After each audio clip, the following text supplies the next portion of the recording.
to receive the cup. There's nothing to beat a win at Wembley. Black who's going to go for it. Black for the 1 point to win the grand final for Halifax, and he's done it. Ben Black strikes. Good evening, ladies and gentlemen. Welcome once again to another edition of the Fax of Life, your own Halifax Rugby League podcast. My name's Rick Farrell. I'm joined in an unknown location, once again in Yorkshire, by the legend Mike Haigh. How are you, Mike? Legend, thank you very much. Yes, another secret location here. That's it. We like to keep things a bit cryptic around here, so we're going to get into it, guys. Another hour or so of rugby league debate, and let's get into it.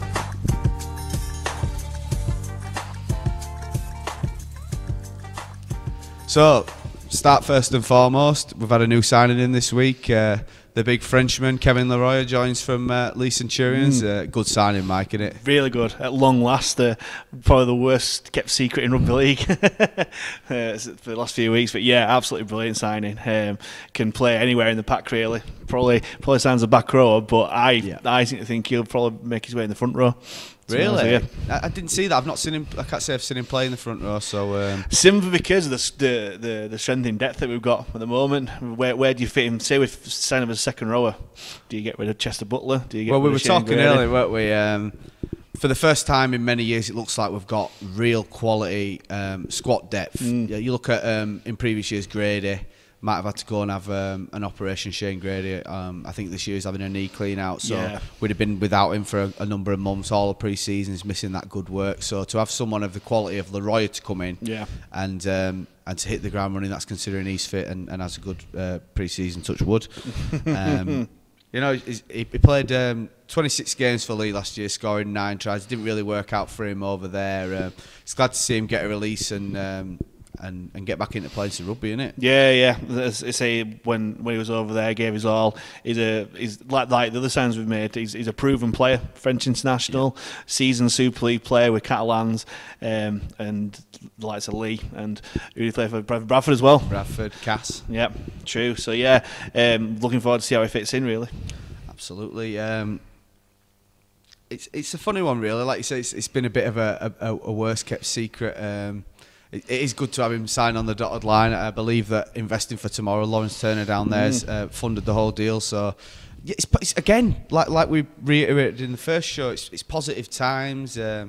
You know, everyone really mucking in and trying to make Fax the best it can be, really, don't you think? Yeah, definitely. As Jamie alluded to last week, in terms of the sponsors that we've got, they're all Fax fans. They all follow the club. They all want to put the money where their mouth is, and it's great that it frees up the way if the club do need to go out and buy people, the club's actually got a little bit of spare change in there to do that. Richard Marshall, in the interview that was released this week, said the same. Say it's such a big bonus that we've got both local sponsors that do want to put the money in, Fax One Supporters Club, Supporters Trust, all that sort of thing, that invest the money to be able to buy these players, so that the club itself have got spare change. I've seen some arguments on social media this week saying how can we preach that we're promoting from the reserves if we're then going and signing first team players. I wouldn't say it's something that we've been accustomed to. Like you say, it's something that's quite new to this squad, signing proven first team quality. Where do you stand on that argument that it would hamper a reserves development? Not at all. You've got to blend experience with youth, and you've got to have players that will show the way. And going back to Marshall's interview this week, he said that we've got some really good experienced guys to show the youngsters kind of how to make it. You've got like Simon Griggs, who's doing really good work with the forwards, Morel with the halfbacks, and now we've got like a QLT, who's a fantastic mentor for the outside backs, really. I mean, we've also had, like you said, we've got the perfect experience of youth and experience. Reece Chapman-Smith coming in from Leeds, he's been getting some really high praise this week. I believe Rob Burrows said, you know, if he had to pick one kid out at 16 to be a world beater, it would have been him. A few injuries probably hampered his time at Leeds. Exciting times. I think Richard said that he's been ripping it up in training as well. So definitely. What are you expecting from the new kid on the block? But building up something rotten, isn't he? He said no pressure, but he's got nothing to lose. As I said, like Rob Burrows said, he also said that they've got nowhere to fit him in. If they had a reserve grade, they may well have kept him. Well, I was going to come on to this point afterwards.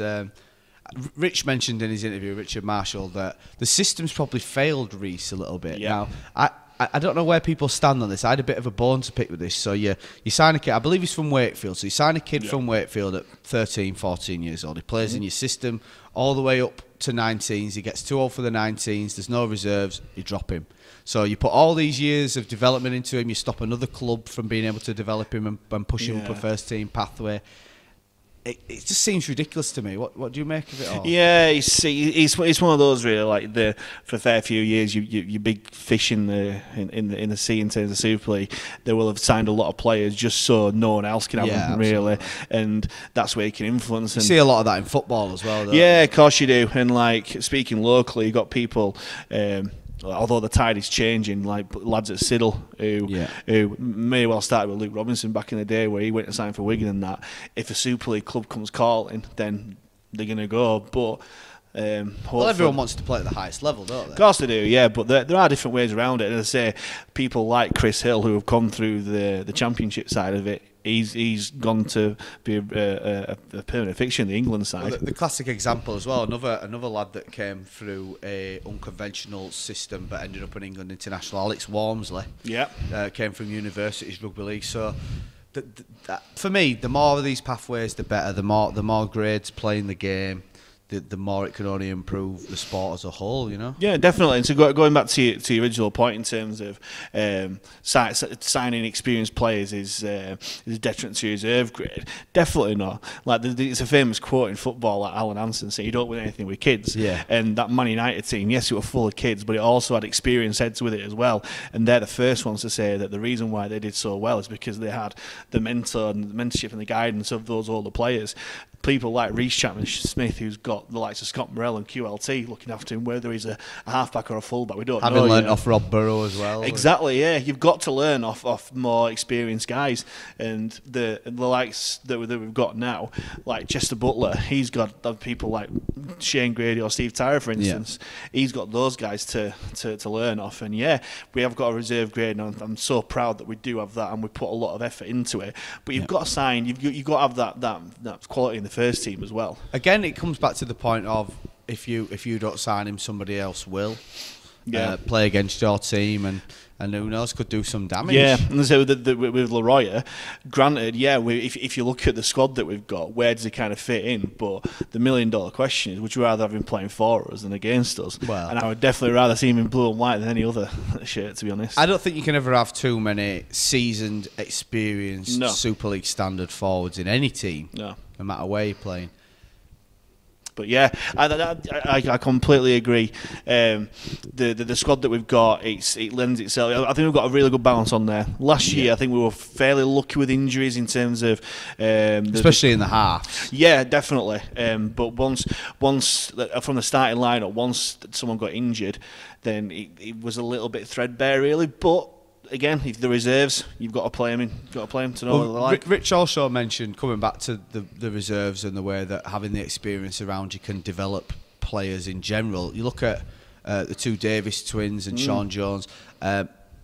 Sean didn't necessarily play many games in those, and I know the twins did, and obviously Big Flem and Cav got some international games. But saying, Rich mentioned just being in a dressing room around these professionals, seeing the way that they act, the little 1%ers that they can pick up. Yeah, it's invaluable. Oh, of course, yeah. If you're surrounded by the best people in your chosen field, whether it's sport, whether it's work, or whatever, you're gonna learn off them. You're gonna glean best practices, things that might work for you, but things that might not. And yeah, and even though Sean didn't necessarily play a lot of minutes, being around the likes of Fleming and other seasoned campaigners will do him the world of good. Absolutely. Well, if we can, we'll come back on to what's been tipped by the Supporters Club as the Magnificent Seven. The signings made this year, but we've mentioned Leroy, QLT's coming there. Ben Kavanagh, I think we touched on him in the first show a little bit. He's Halifax lad, Scotland international.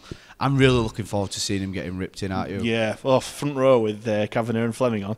Can't wait to see that. But obviously Tangata's a big loss, but if in terms of replacement for Tangata, I think Ben Kavanagh's a great one. Yeah, I don't think we can go too far on with that one. And another one as well, we're looking at coming back to, we've signed quality first team players, so Grady ends up having surgery. We've got Leroy who can come in and do a job at second row. Ben Johnson's had his thumb operated on. Yeah, I saw that. he might miss again a bit of pre-season, a bit of the start, be undercut for the start of the season. But we've actually added some quality in Chapman Smith, as we mentioned, and also Ben White from Australia. Yeah. Now I don't know if you remember, but I'm sure Ben White played against us in that classic Swinton game at the Shade. You know the which one, one I'm talking about? The one where certain Sean Robinson scored a try or two in that game. Let's hope he can score many more tries in that corner. Yeah, what do you make of Ben White? What are your memories of Ben playing over in England before he went down under? To be honest, I don't really remember, to be honest with you, but you don't go down under and get, what was it, the New South Wales Cup back of the year? I believe so, yeah. And the New South Wales Cup and the Queensland Cup are kind of, in terms of the standard of rugby, is kind of like a mixture between Championship and Super League. So it's we saw the standard of Tangata coming over and Kyle Lane from that Matt Place, not so much. Coming from that competition, and it might have taken Tangata a little bit of time to get up to speed, but Mitch was there. So the standard between the two competitions is obviously closer than what most people think. And going back, you've got the likes of Ben Black and Ben Fisher, who came from North Sydney Bears, who play that. It is kind of the reserve grade competition for your NRL team, so it's not as if it's a bad standard of competition, really. But again, it's the signings that Marshall's made this winter is kind of utility players, like where they're going to fit now. It depends which school of thought you're in. Is it a kind of jack of all trades and master of none, or whether it's that utility value where you can slot in a different As long positions. as they can play fullback for one game this season. I think every member of the Fat Squad's got to be able to play fullback one game a year. You know, I think we've sealed a fullback spot now. Although nothing can be taken for granted. I would like to see Q start every game if possible, but as Rich said in some of his interviews, he has to earn that shirt back. Of course he does, but also we don't know how the season's going to pan out. Like I saw him play 6 for Castleford last year, and he did all right. He didn't necessarily as good as fullback, but it depends what the tactics are going to be. And say QLT, his big strength is brilliant in broken field running, and if he gets that ball in that broken field, he's dangerous. So depending on the tactics of the game, again, his utility value is priceless, really. Speaking of men that are dangerous in broken field, we've mentioned Sean Robinson coming over from Fev. Where do you see the battle for wing spots ended up? Who I tell you what, because we're going to do a show out. Embarrassment of Richmond, isn't it? We're going to preview what we believe should be our starting 19 or in the 19-man squad for the first couple of rounds, but it's between Robinson, Saltonstall, Sharp, McGrath. There's a few others that can play there as well. I'll tell you what, I'm glad it's Marshall that gets to choose, because I won't be able to do that. How do you fit 3 into 2? Every single player has got its merits. You can, both Will Sharp and Saltonstall, they don't leave anything in that changing room. They leave it all out in the field. They don't die wondering. And again, all local lads. It's full of facts, lads. Exactly, yeah. And they said, how do you do it? Will Sharp, he was one of the players of the year last year, and he's a fan's favourite. Salty on his day, he's the best winger in the league, as Marshall said in his interview. Blows a bit hot and cold sometimes, but I think Salty's main strength, I've never seen a winger bring the ball out from the back and dominate. The amount of penalties he wins on first tackle on kick return. As a modern winger, is your archetype, modern winger. Absolutely. You look at the likes of Ryan Hall and Jermaine McGilvery for the England side. Their strength isn't necessarily in terms of finishing off the tries and the raw pace. It is bringing the ball out of the 20 and winning those penalties. It's not to say they can't finish as well. If you look at some of Salty's finishes, the one that really sticks out in my mind is the Salford game in the 8 that was on telly on a Saturday afternoon. Where I don't know how the heck he managed to get that ball down, but he did in the corner, didn't he? Definitely, yeah. And he can finish tries. He picks out an interception as well. Yeah. Whereas Will Sharp, he's kind of a bit of a throwback. He's literally get the ball, run hell for leather, and don't die wondering. If they try and stop you, then try and break through. But he's also, again, he's a bit clever in the broken running, but fullback really. So again, you got Will Sharp at fullback. He kind of finished the season at fullback. Is he willing to give that shirt up? Wealth of luxuries, haven't we, all over the field. Another one we were talking about. You can never have too many Super League standard forwards. Liam Cooper. Yeah. Came and did a job for us last year. Definitely. Looks like he's going to be happy to be back. assessments of his performances? Yeah, first couple of games he's trying to feel his way into it because he came from Whitehaven, didn't he? I believe so. Yeah, he's which is a big jump from League One to Championship, especially with the full-time teams that we were playing. But yeah, again, lots and lots of effort. Saints obviously see something in him. He's signed a new contract with them, and he's obviously coming to us on a loan deal. Very much similar to Will Maher. And if he can be half as good as Will Maher was for us last year, then yeah, we've got a cracking lad. Here. Finally, coming on to the last, I don't think he was tagged as part of the Magnificent Seven, but we'll give him a mention anyway. It's like a new signing. He signed at the start of last year. Had a terrible pre-season injury, but still, I'll name him anyway. Harry Kidd. Turned up every week. I can't wait to see this lad get going because he was very highly rated at the student level. He's a big lad. He's keen to learn, and he's already Fax through and through, isn't he? Definitely. He won the Fax One Club Man of the Year or something like that. Yeah. He's so enthusiastic. His pedigree's up there. He played in the same England students team as Woodburn Hall. That's right. So yeah, he's brilliant. I spoke to him after either the Toulouse or the Rochdale game or something. As I said, how hard's it been this year? Because it must be devastating when you come to a new club, want to hit the ground running, and by all accounts, he was doing really well in pre-season. Yeah, it was. It definitely was. And when you get an ACL is one where you just can't. It's a freak, isn't it? Yeah. And while all lads are ripping into each other on the training field, on the pitch, he's got to do his own rehab, keep himself fit. But the brilliant thing is, like my mum was saying exactly the same thing, is that he's one of the boys still. Yeah. And it just shows what a brilliant team spirit that we've got, where some clubs, if people are injured, is kind of separate. You know what I mean? Yeah, you can have separate like rehab groups, can't you, where they're very at each end of the spectrum in terms of. And he's been visible at all the games, and I don't think he's never taken a backward step when it comes to getting involved in any of these initiatives either. So I think we're lucky to have Harry on board. And, definitely. And if he's as promising as everyone believes he is, and he can really get going at Fax, there's no stopping him really. Definitely. We'll move on from signings. I'll do a bit of a segue. We mentioned that we've got this this squad strength in depth for the first time in a while. Dual registration. Do we need to use it? Do you believe he will use it? What are your thoughts? I don't know. Do you know if it's the partnership with Castleford's still there? I've not seen anything to tell me otherwise. No. I mean, the fact that Rich has been learning off Darryl Powell over at the Jungle is He may well have thought, right, I've got everything that I need there. Yeah, Let's maybe. go it alone. Very similar to what Jamie said in the first podcast. If it's there, we'd be foolish not to use it. Obviously, not make it a priority, like other clubs have kind of done. But if we do get a run of injuries and we don't make use of that, then why not? Yeah, it's more full you, isn't it? I suppose. I don't agree with it. I don't agree with the process at all. I think it is just it benefits the Super League clubs rather than the Championship clubs, and as what you alluded to last time.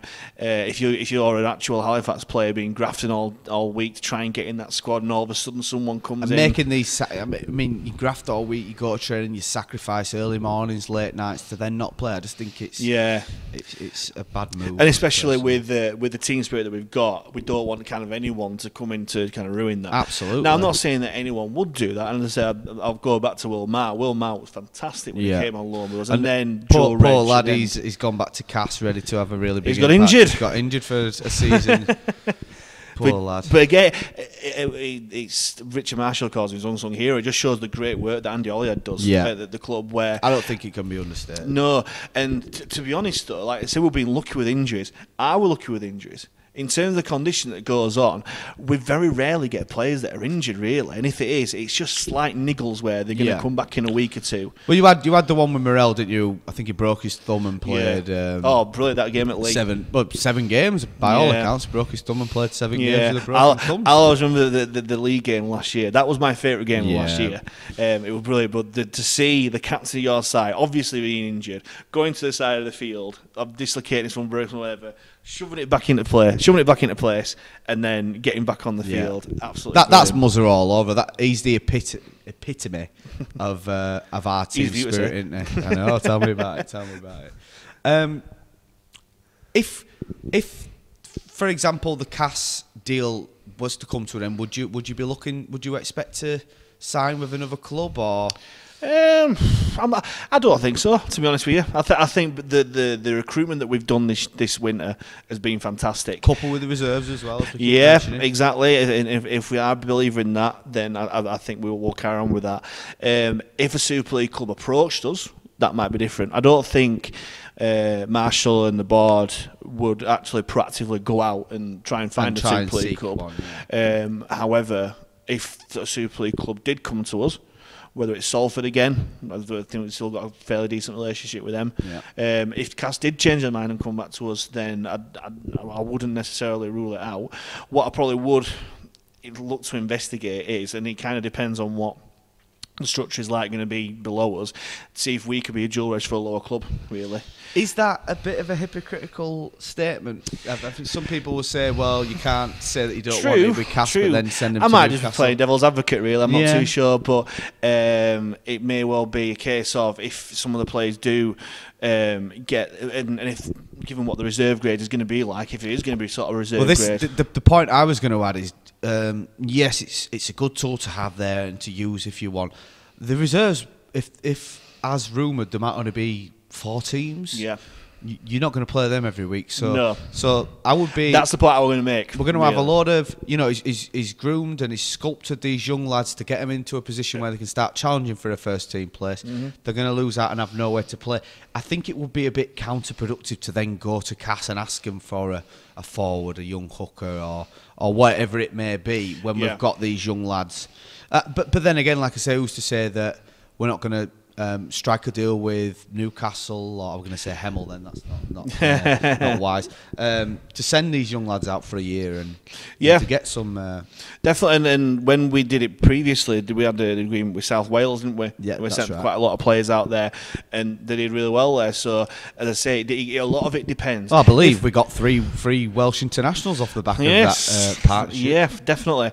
If the reserve grade, a lot of it does depend on how this reserve grade kind of finds itself out, whether or not there's going to be actual proper competition there. If there's a proper competition there, fine, brilliant, do it there, because at the end of the day we've got 17, 19, 20 players who are missing out on competitive rugby at the moment. Every week. Yeah, exactly, and that's the point I'm making, that if the reserve grade competition isn't going to be there, then we could need to look at exploring other avenues. Is it hypocritical? Maybe, but I'm happy to be hypocritical if that's the case. Controversial as well, Mike. Controversial. I don't sit on the fence. We'll stick with the reserves for a minute. Excuse me. Who do you think's ready from the reserve setup to have a breakout year? We've seen Chester Butler come out and break out in recent years. We've seen the Davis twins just really come from nowhere. Sean Jones as well come from nowhere. Who's the one to watch from the reserves for you? I'll probably say a couple. Unfortunately, I've not had a chance to actually see that many reserve grade games, unfortunately, but that's probably my mission to do this year. What a shame they've cut half of the fixtures out. I'll probably pick 2, to be honest. A forward and a back. Let's get it nice and balanced. In terms of the forward, is it Curtis Davis, the hooker? Yep, that's right. Yeah, I was so impressed with him at the back end of the season when he played, but also in the Welsh squad as well. I think he will give Ben Kay and Brandon Moore the competition that they need, really, to bring that level of performance up, really. But also, if one of those guys does have a little bit of a knock, he's more than willing to jump in. We are the type of team that goes with a hooker on the bench. We're not the type of team that would play with an 80-minute hooker. The fact that you've got 3 that are all, he might still need a bit of developing but from what I saw, especially in that last game at London in the qualifiers, he looked every bit a first team, definitely ready against a team quality. That went up. Exactly, as well. yeah, exactly. And in terms of the back, I'm a big fan of Conor McGrath. Yeah. I think he's a brilliant player. Again, lucky not to feature all that much last year.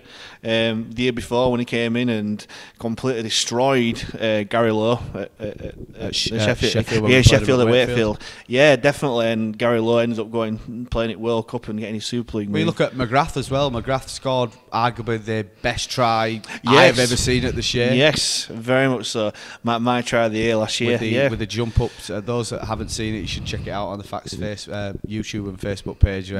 It's they talk about it being a game of inches. He literally has no room to work with and still manages to get the ball down with. So it's definitely something worth looking at. If it was scored in Super League or the NRL, it would have gone viral. It would have been talked about forever and a day. But the thing is, he's getting a bit older now. He's filling up because the only kind of criticism, if it is a bit of a criticism, is a bit lightweight. However, he's bulked up. Yeah, nicely. That comes with time. Of course it does. Yeah, he's a young kid. He's that's another reason for the reserves argument as well. Definitely, yeah. And I think that if he may well force himself into it, and if Marshall does experiment in the friendlies that we have, whichever friendlies they are, I would love to see McGrath get a run out and see what he's like. I mean, Rich isn't the kind of guy that's not willing to give these lads a chance to go out there and prove, that they can do the job. For me, I forget his first name, but I believe there is a winger in the reserves called Baptiste. I don't know if you've seen this kid play. Yes, I've heard about him. Exactly. If you've heard about him, you've only heard good things. Yes. This kid, if we can keep hold of him and we can develop him into a first-team player, this kid could be a mainstay of our... He's fast, he's skillful, he makes good decisions, he's willing to back his own ability, and he's fearless, and that's everything you need in a young rugby league player these days. Yeah, one of my friends went to watch the game that we played against Wigan. Yeah, and he said that he was the one to pick out, and that you would not put him in. Would look out a place on the Wigan reserve. He wouldn't have looked out a place going straight into our first team. I'm telling you now, that kid looks like he's got it. Yeah. Whatever it is, that kid has got it. Yeah. So. Which again makes the reserve grade competition or whatever, the competitive games that he needs to develop, even more important. Absolutely. Really. I mean, it is a shame with the Super League clubs pulling out. The good thing is you do get some help from the community game. You're looking at we've had a few games against the combined armed forces for their warm-ups against colleges and students. So we are actively going out there trying to help promote and develop the game. Definitely.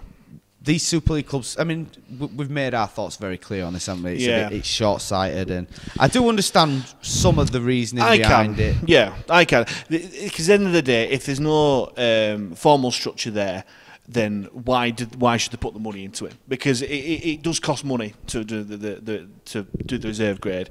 If Keithley can do it, anyone can do it. Yeah, if we can do it, anyone can do it. Yes, of course. But again, it's the argument really, whether it's long-term game or the short-term loss kind of thing. And I think the time had come really, and I was hoping at the time had come that all the Super League clubs have grouped together and say, right, you know what, let's do this. Well, we were told at a meeting in the Ivy, I don't know if you were there at the start of last year, horrendous night it was. We were in the marquee in the garden. It was absolutely battering it down with rain to a point where it was almost falling to bits. And we were told Kevin Sinfield, as is part of his role for the RFL, would put us in pole position to join a real reserve structure this year. Right. And this was the start of, I believe, 2017, maybe 18. And we were told it'd all be kosher and that they were working towards it. And it was needed for the game. You can call me conspiracy theorist or whatever you like, but those really strong thoughts of reserves disappeared when he took a job at Leeds. Is that me being paranoid, or does that sound a bit coincidental? I can see where you're coming from, especially when you go back to the comments that Rob Burrow made about Chapman Smith, where he said that if we had a place for him, we'd still keep him and stuff like that. If they had a reserve grade, it's in their power to make a place for him. Exactly. And if they had the right tools there, then yeah, of course. More fool them, I say. Definitely. That to be definitely, and hopefully, if Chapman Smith does kind of make it as a wow season for us, and he develops in his career and stuff, maybe when Leeds do come calling, it might give them short shrift. Yeah, maybe even that. Maybe so. Who's to say? I think another reason why they're very reluctant to jump on the reserves bandwagon is the female game. The women's game is the fastest growing sector of the sport. It's probably long before time, to be honest. Women's sport is probably one of the fastest growing leisure industries out there at the moment. So I do not begrudge them one bit. It's fantastic to see, and it's another thing I'd love to see. Fax, you look at I mean, it's getting beyond a joke now. We've got all these amateur clubs around here creating Super League standard players for their teams over the hill, and then you've got all the ladies, the women, the young girls playing the game in Halifax that are having to go further afield to play the game at a high level. So I would love to see Fax to set up our own women's Definitely, team. and it'd bring more women into watching the game as well in terms of vested interest. If you've got 17, 18, 19 ladies playing the game with an Halifax shirt on, they may well want to come watch the men's team and come down and to watch that. And the men will go watch the women. Exactly, yeah. I remember back in the day, I went on a rugby tour to Australia back in the day, and before one of our games, it was the schoolgirls who were playing before us, and the standard of rugby were fantastic. It's ridiculously rough. It's not as if they don't want to get stuck in or anything like that. It's fantastic. Belt each other. Yeah, of course they do. But yeah, it's something that is to think about really. But given the precocious nature of our sport at the moment, and every penny doesn't matter, we've got to kind of select what to do. Really, I understand that point, but from what I'm led to believe, it costs the same to run a women's team as it does to run a reserve. So again, read into that what you will. But again, it depends. Kind of, as Halifax Rugby League as a business, really, do we invest in the women instead of the reserve team? And of course, for that. That's the point I'm making. But again, if we can get more business on, and that if we do very, very well this year, and then we get more exposure, and everything kind of builds on that, then maybe more businesses will come on and put the money in, and then we can run a women's game. Personally speaking, I wouldn't want a women's team to replace the reserve team, but I've very much got my Halifax Rugby League as a group, as a big project hat on. Yeah. But do I want to see Halifax women's teams? Of course I do. I think it'd be fantastic. Another avenue you can look down as well is the PDRL, which is getting massive as well. Adam Hill's the host of the last leg. He did he's a fantastic torch bearer. I've seen some of the media. He's a big torch bearer, not just for PDRL, but for rugby league in general. But as I say, it is again the rate that's growing at is fantastic.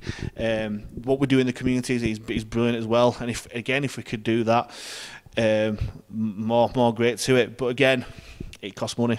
These sort of things do. It's understandable, but like I say, you've got to spend money to make money. You've got to invest in the future. And who's to say that? Like I say, it's all about kids playing the game at the minute. The big thing is about participation numbers, and the one thing that this area where we live has is people playing the game. Yeah. So It's an interesting time in rugby league. What do you think out there in internet land? Let us know if you want to get in touch. Yes, you can get in touch with us via email at thefaxoflifepodcast@gmail.com. You can also find us on Twitter at thefaxoflifepod with the same handle on Facebook as well. If you want to get in touch if there's anything. Do we need a women's team? Would you like to see a women's team? Should reserve grade be mandatory? Get in touch, let us know your thoughts. We'll address those in the next show. Definitely do. It's a very interactive thing as well. I'll kind of break it while we're talking about this sort of thing here. I just want to say thank you very much for all the feedback that we've got, all the positive feedback and all the views and the hits and the likes and all the stuff that we've got. It's fantastic. As I say, it's an idea I've had for a little while, and Rick, the tech guru that I've got, making me emotional. But neither of us, especially me, are professional at what we do. It's a labour of love. Yeah. And I just thought that there was a gap in the market really for something like this, for two or three or four rugby mad people to talk on a microphone and yabber it for about Put an hour. The world or so. to rights. Put the world exactly. Yeah. Because there's a lot of things out there in terms of Sky, BBC, whatever, which are done where, with the greatest of respect, the different generation there, and they get blisters on the backside by sitting on the fence too much. They don't want to, very much like the players, to be honest. I want this podcast and everything that comes with it to be opinions. Don't be afraid to say your opinions. Tell us if you disagree or anything like that. Please do tell us. Please tell me, because I don't sit on the fence. Absolutely. I mean, don't get us wrong. We will debate. We'll discuss. We'll dissect it and analyse things. But have no bones about it. We both love the game. We'll do everything we can to help improve the game. We live and breathe rugby league, don't we, Mike? Yeah, of course we do. And I say this is very much weighted towards Halifax Rugby League because we are lifelong Halifax Rugby League fans. But we care about the game as well. We want to see it progress. We know it's the greatest game in the world, and we want to kind of prove that, really. So any sort of feedback or topics that you want discussing or anything like that, then, as Rick said, please get in touch with us. Well, that brings us nicely into our next segue. You mentioned about the things going on with Sky and the BBC. Championship TV coverage. Yes. Now, those that followed the Championship for a long time will remember it used to be on. Thursday nights, that was the Championship night. We always had a game on telly. The Sky deal that was signed at the start of the current cycle signed away our rights. There's been a lot to do about this. I remember watching the podcast on the Monday night 40-20 Live, and they were talking about for years they've been talking about putting together a highlights package, and it's pretty easy to do. Where do you want to start with this? Arguments wise, I've heard the arguments that there's not enough demand to warrant the cost of sending the cameras to games. I mean, if you're like me, if rugby league's on, I'll watch it. Yep. It just seems absolutely daft that Sky Sports have got the rights to show something and they're choosing not to. Yeah. Because all the hours that they've got in programming to do, and plus the way that TV is digested now is completely different. Yeah. Even if it's a case of 12 o'clock at night, 1 o'clock, whatever, put on a half an hour thing of here are the highlights from the Championship there. Because it infuriates me when the rugby league, both Super League as well, they pay however much it is for Super League content, and at the end of after the game they rush it through when they finish it to show a repeat of a Super League Grand Final. Yeah. Or something that to me is poor negotiation on the behalf of the RFL and the stakeholders who are the ones that organise. I mean, the fact that the Championship was just chucked in as we'll give you that as well, and you've got it. If you know anything about editing, you'll know that to do a good. Well, look, fortunately for you, I do. If you're putting together a highlights package, the hardest part of it all is getting the content together. Right. Now, the RFL has a central sort of database system for games where every home team has to upload a copy of their game at full time after the game for them to then go back and watch for. I was about to say it's mandatory. Disciplinary. It's mandatory for the games to be recorded and shown, isn't it? It might not be the best coverage, and people are saying, it might not be shown on TV, but how hard? I mean, if I had access to all the games, I would happily clip together a highlight show each week, but there's no guarantee that you're not going to have technical problems throughout the year, and you might end up missing one game. But it's relatively easy to do.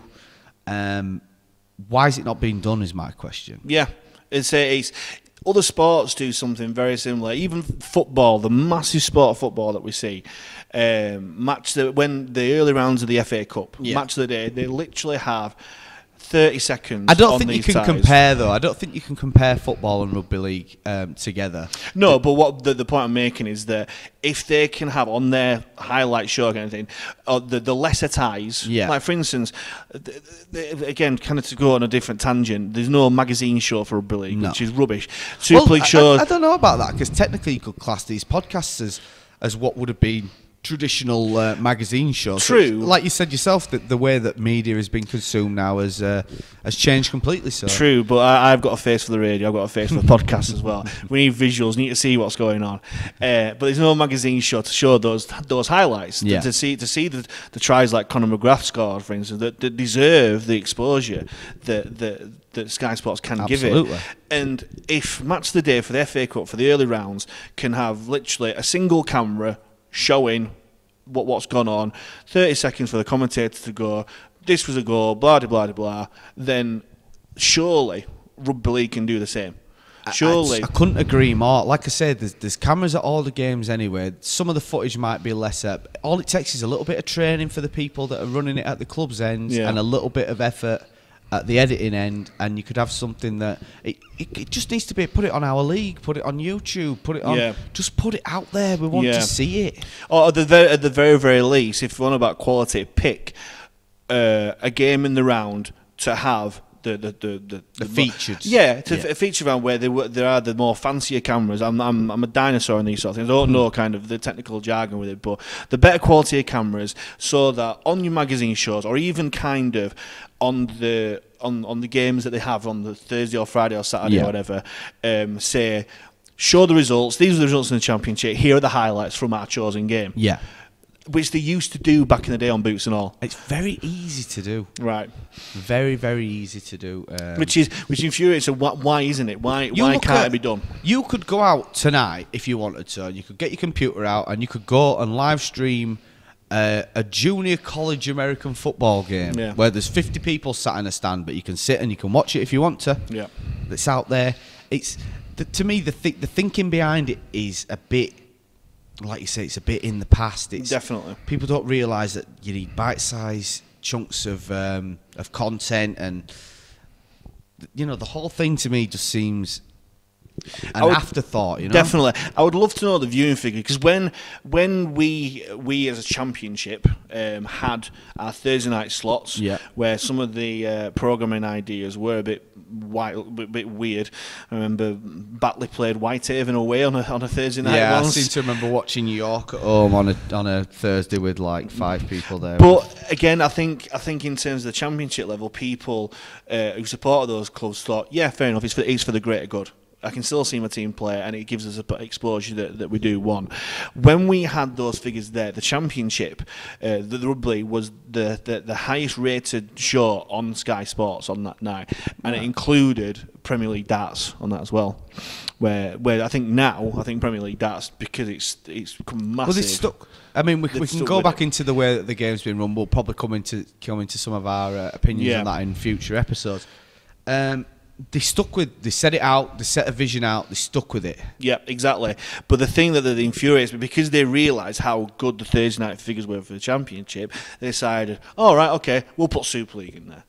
And you listen to and you read all the opinions of the Super League fans and players. They don't want to play on Thursday nights. I was just going to say, although you will get some so they could have a Saturday night off, but I remember reading a comment saying, well, if it's Thursday, Thursdays are rubbish for travelling, so make the Championship lads play Thursday and we'll have Super League Friday, Saturday. Yeah. I said, how is that fair? You've got these full-time...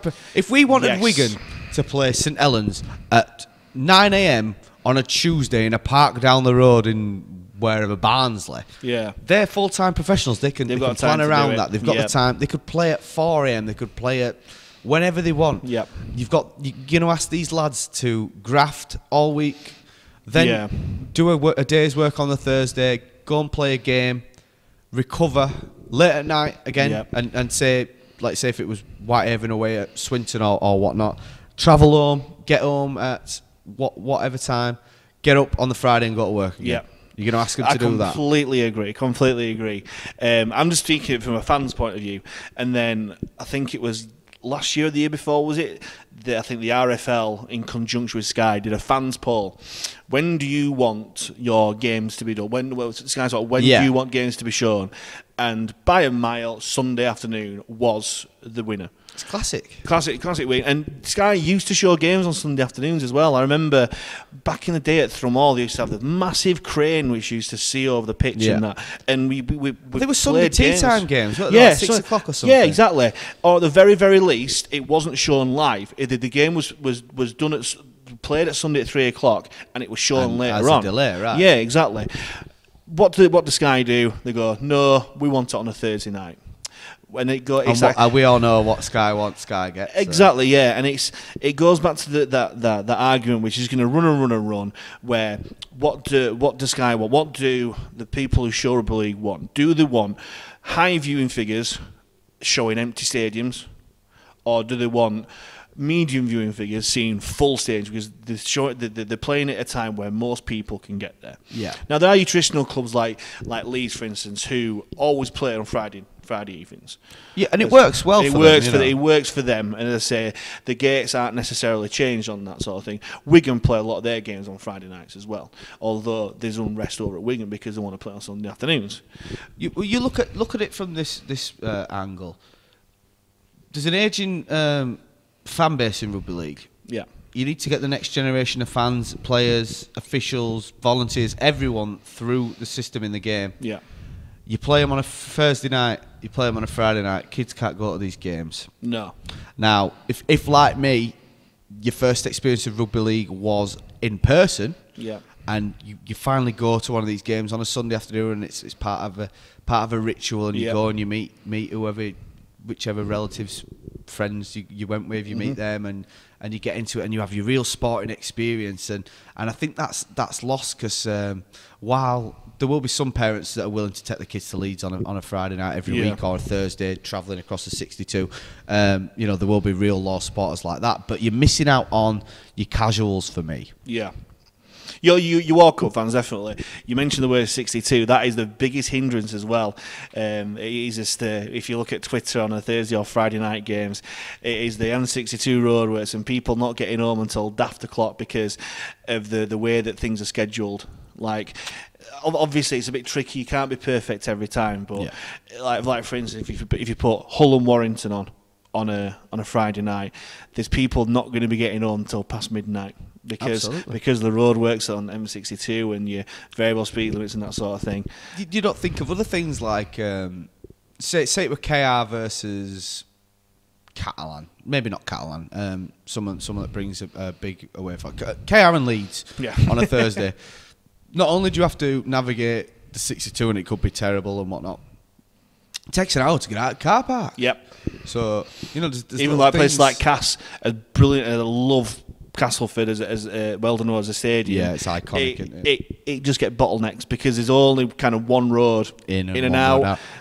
And so, as I say, that even when you play derbies there, Cass v Leeds, for instance, or Cass v Wakey, where there's little excuse for people not being able to get over there on a Thursday or Friday night. And the thing is, you don't need to give people any excuse. You need to give them reasons to go. Exactly. And that's what infuriates me, by the way, that Sky especially are treating rugby league. But it seems from the outside looking in that they're not listening to the fans, they're not listening to the players, and they're treating rugby league as an afterthought where we don't deserve to be an afterthought. It is 6 of one and half a dozen of the other, because you then say that, oh, well, I get home on a Thursday after work and fantastic, there's a game and I'll sit and watch that, whether it is Salford and Bramley or Hunslet Old Boys versus Wigan, whoever it is, you'll sit and watch it. So, it's one of those, you can be part of the problem and part of the solution, and you can be both. If you get of course. Like, for instance, you've got going back to kind of the internationals. Really, like, it's like there were people criticising the atmosphere and stuff, especially at Hull. There's a lot. I really believe there's a lot more reasons than people are letting on for. Oh no, of course, yeah. There's a lot of apathy in the game, the way that the infighting's been done, and definitely. And but the main clap back for that was, oh well, why don't you go? Why don't you go? Why don't you actually go to the game and affect that atmosphere? Now, very valid point, but some people might not be able to do that. Yeah, absolutely. And plenty of my friends who actually listen to this podcast live away from Halifax. They can't get to the games for geographical reasons, that sort of thing. And that is where Sky Sports is a global thing. Rugby League is hopefully it's a global game because they're showing RL highlights. Yeah, they show global sports. Kabaddi, anyone? After rugby, love a bit of kabaddi. What's wrong with kabaddi? I once saw that after the game, and I genuinely thought that I was dreaming. I'd fallen asleep on the sofa, and I kind of seen this sport, thinking, "What the hell is this? What am I watching here?" But yeah, it infuriates me when you want, especially after such a brilliant game, where you want the atmosphere, you want the views and the opinions of the people. That was the point that I was making, that you go to these games and it's the atmosphere that gets you hooked. Yeah. I mean, I remember going to watch England versus Australia at the old Wembley in a test match, and that is a mental image that I've got seared in my brain forever as that is what rugby league's all about. It was absolutely life-changing to me how much of an impact that big attendance and real big game feeling had to it. Definitely. But also on the flip side as well, I've mentioned it before, Levy Halifax this year, although we lost, it was one of the best games of rugby I've seen in years and anyone years and years. Anyone that was at that game will testament to that. It was unbelievable. And those sort of games deserve exposure. It's not Even if, as we said, it's just highlights. Yeah, exactly. How long does it take to show 6 tries? 10 seconds to try, 60 seconds. Yeah, Boom. with a and other reporter guy saying someone scored this try and they weren't finished yet and blah blah blah blah. Having that thing there, it's just little bits. It's the work though, and I do understand people aren't gonna. There's no money in the game at the minute. You know, they're recording losses for internationals and challenge cups and whatnot. Yeah. So there's no money to.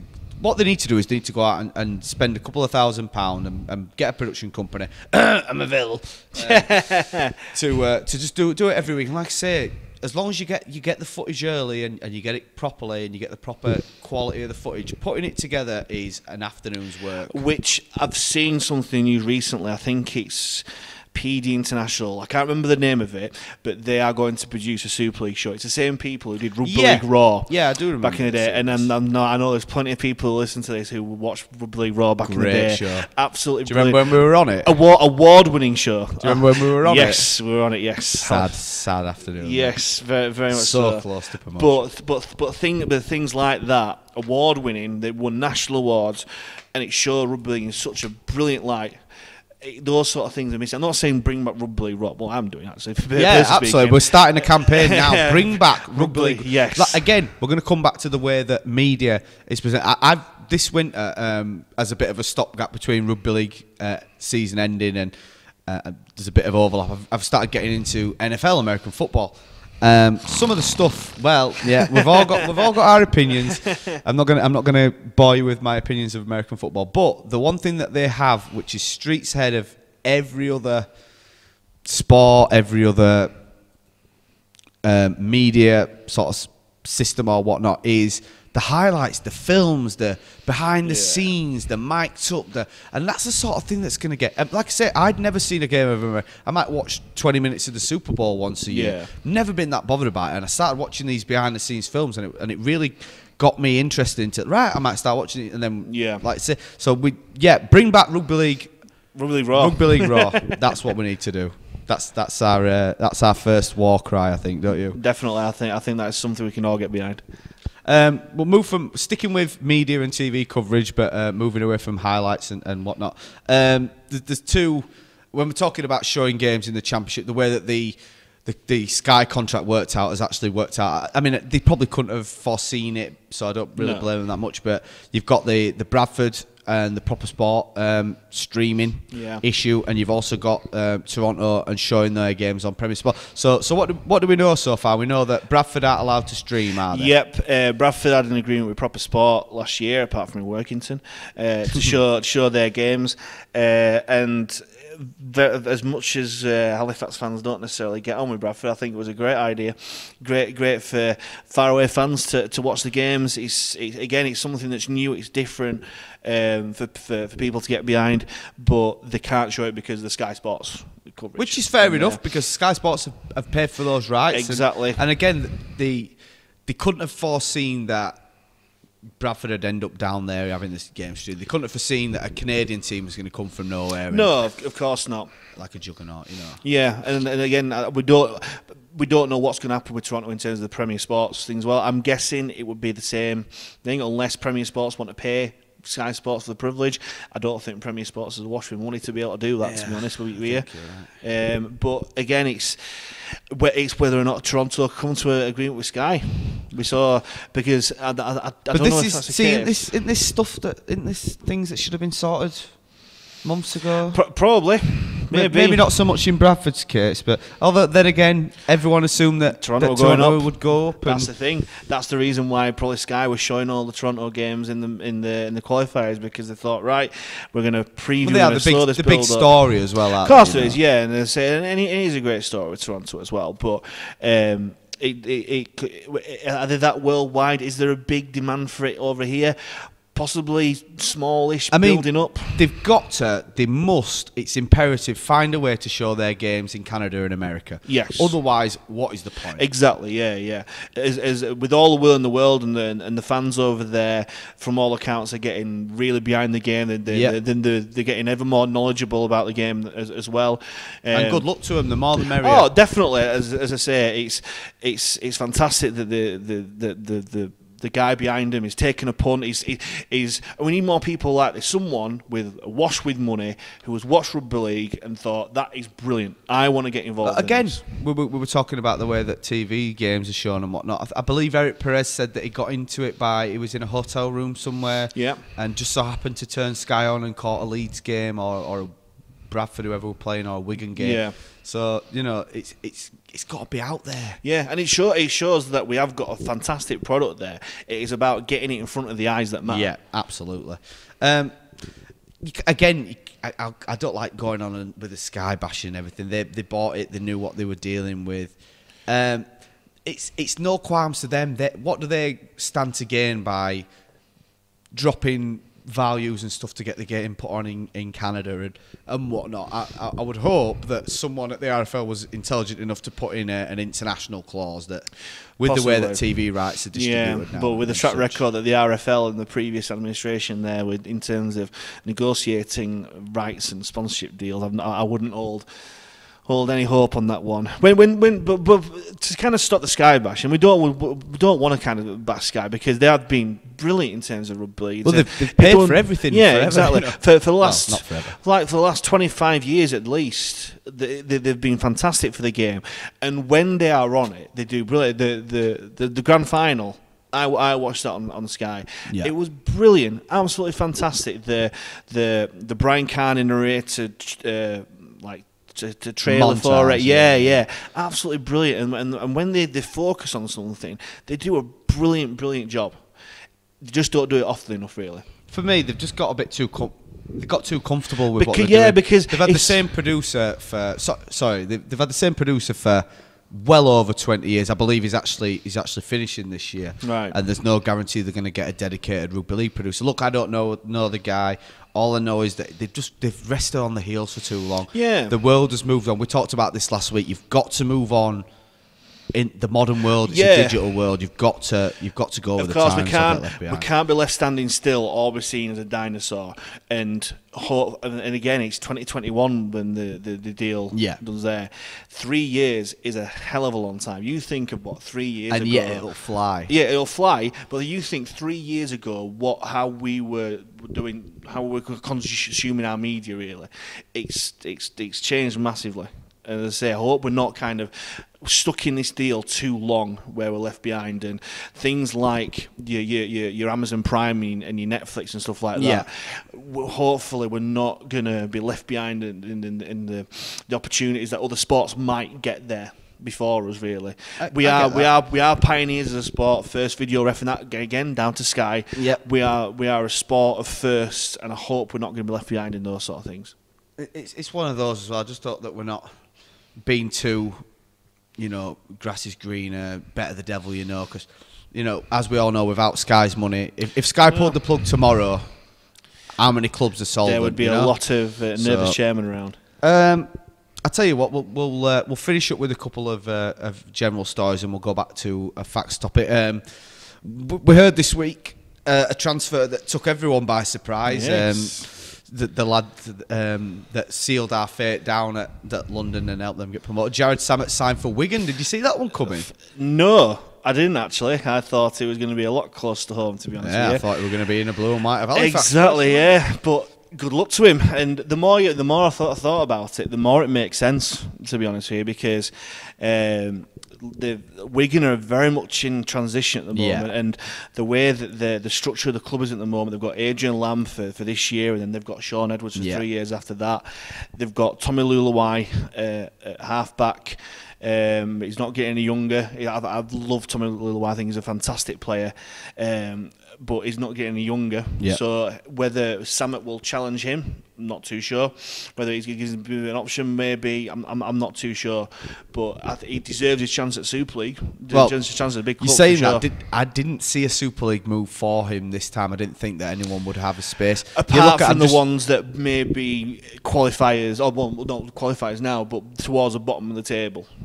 You think maybe? Yeah, maybe so. But the Super League champion signing a championship player is a well. big I suppose statement. you could technically call them a championship champions because they got promoted, didn't they? Yeah, it's a big statement.